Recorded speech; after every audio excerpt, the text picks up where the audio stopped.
Imagine this. You're alone in your room, the lights are off. Only the ticking of a clock and your own breathing fill the silence. Now picture a melody, simple, soft, repeating and repeating. A lullaby, a song meant to lull a baby to sleep, but not always for peaceful reasons. Tonight, I'm going to tell you the dark secrets behind lullabies, songs you might have heard as a child, songs that sound gentle, but carry something far older than innocence. Long ago, a mother had only one way to quiet her crying child. She had to sing, but the songs she sang were not born from happiness. They came from whatever she carried in her heart. Fear, sadness, loss. That is why so many ancient lullabies were written in minor keys, not cheerful ones, because they weren't created for comfort. They were created for survival. Back then, a baby wasn't just a tiny human. People believed babies were fragile beings that could be taken by anything. Illness, the night, or something unseen. So lullabies became protective rituals, half prayers, half spells. And, like any ritual, they had to be repeated, over and over, without stopping, until the child slept. There is an old story from Eastern Europe about a poor mother who sang to her baby every night. Neighbors often heard her voice, soft, dragging, slow, never changing. One night, a neighbor stood outside her window, listening. After a while, he realized something strange.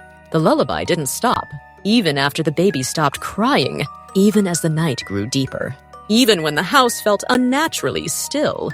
The next morning, he knocked on her door. No answer.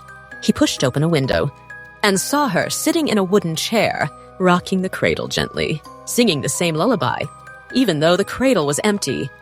Her baby had died 2 weeks earlier, yet the lullaby continued, soft, rhythmic, endless, as if she were trying to keep something else asleep, or trying not to wake it. After that, people whispered that certain lullabies should never be sung for too long, because the more a lullaby repeats, the more likely something that isn't a child starts listening or begins to move.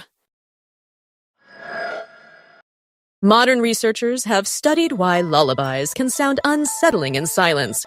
The reasons are chilling. They use minor intervals that trigger a sense of danger.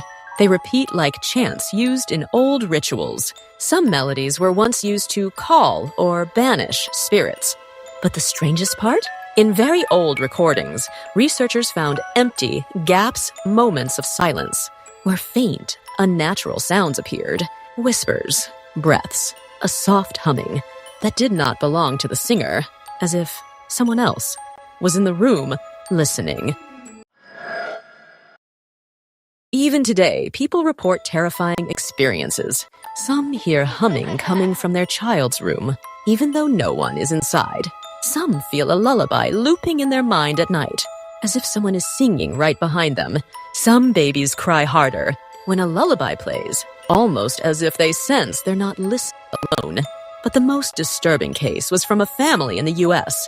Their baby monitor recorded a lullaby playing in the nursery, even though no one was singing. The audio showed the melody was coming from inside the crib. No figure, no shadow, nothing visible, just the lullaby. Soft, slow, growing closer.